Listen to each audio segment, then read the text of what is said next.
Hey, welcome! We're diving into a really tough but super important question today. When countries are staring down the barrel of a war, how do we, as people of faith, think about it clearly and biblically? Let's get into it. This is the big question, right? You've got propaganda, political spin, and a 24/7 news cycle all screaming for your attention. It can feel pretty much impossible to find a solid faith-based perspective. So, how do we cut through all that noise? And look, this isn't just some abstract academic exercise. The source material we're looking at grounds this whole conversation in the very real, ongoing tensions between the US, Israel, and Iran. This is a situation where the stakes are incredibly high, which makes the need for clear thinking more urgent than ever. Okay, so let's start by framing the core problem, what the source we're examining calls a genuine geopolitical dilemma for a lot of Christians out there. You know the feeling. We get torn between our national identity, our political party, and whatever the news is telling us minute by minute. It's so easy to just get confused or honestly just check out completely. But the thing is, the Bible really calls us to a higher standard of discernment, one that's rooted in truth, not just loyalty or what feels easy. Now, let's get into a really crucial part of the source's analysis. It points to a specific issue it actually calls the prophecy propaganda machine, and this is something that can seriously distort how people of faith view these conflicts. So the argument from the source is basically this. Some religious leaders frame these huge global conflicts as inevitable, like they're preordained end times events. And when they do that, it can push aside the Bible's clear commands about seeking peace. Suddenly, military action starts to look less like a tragic last resort and more like a divine necessity.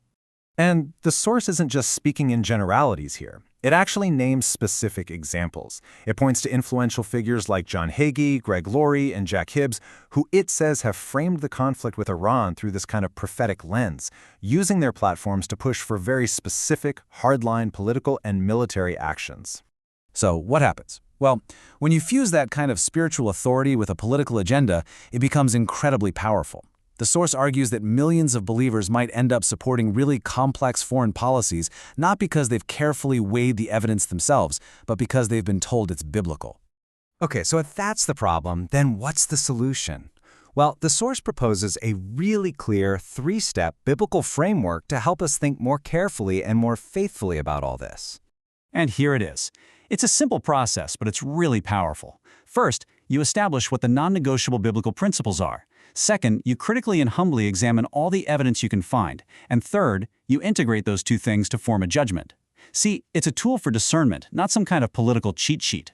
And the most crucial part of step one is where you start. The source really insists that we have to begin with God's word, not with the morning's headlines. That's what builds the moral foundation for everything else that follows. So the first principle is this mandate to pursue peace. This verse from Romans, it's not a gentle suggestion, right? It's a command.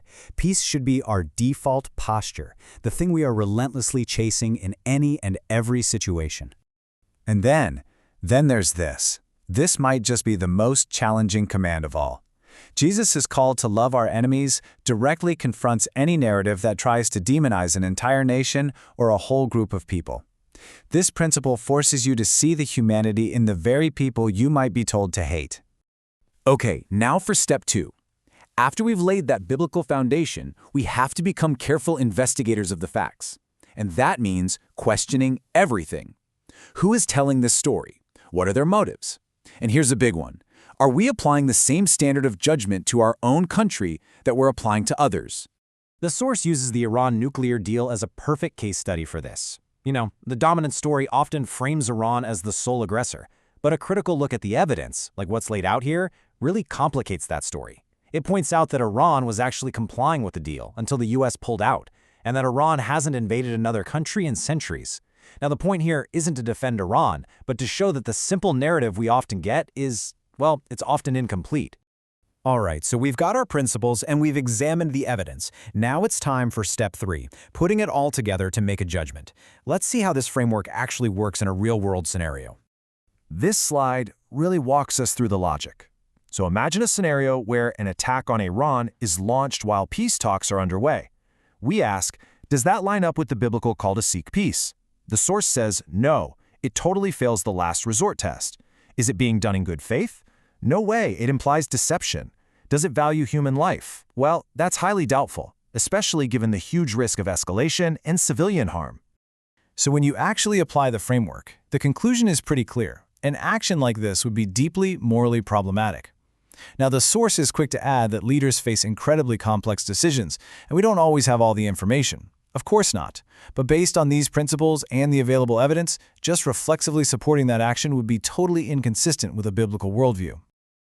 So finally, the source shifts from analysis to application. What does this mean for us? How do we actually live this out? This is really about our personal call to be a faithful witness in a very, very complicated world.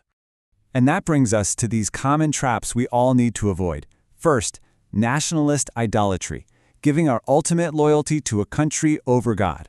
Second, applying biblical standards to other countries but giving our own a pass. Another one is just uncritically swallowing propaganda. And finally, as we discussed, letting a particular view of prophecy override the crystal-clear commands of Jesus. So, what do? Well, the source offers these really clear, actionable steps. Pray. Pray for all leaders. Educate ourselves on these issues. Advocate for peaceful solutions. Support the victims of conflict. And maybe most importantly, strive to be an independent Christian voice, not just an echo of a political party. And we're going to end with this. In a world that so often glorifies strength and victory, Jesus offers a completely different kind of blessing. The call isn't to be the winners of a conflict, but to be the peacemakers. That is the ultimate challenge and the ultimate identity for those who follow him. So what does it look like for us to be peacemakers in the world today? That's a question really worth thinking about.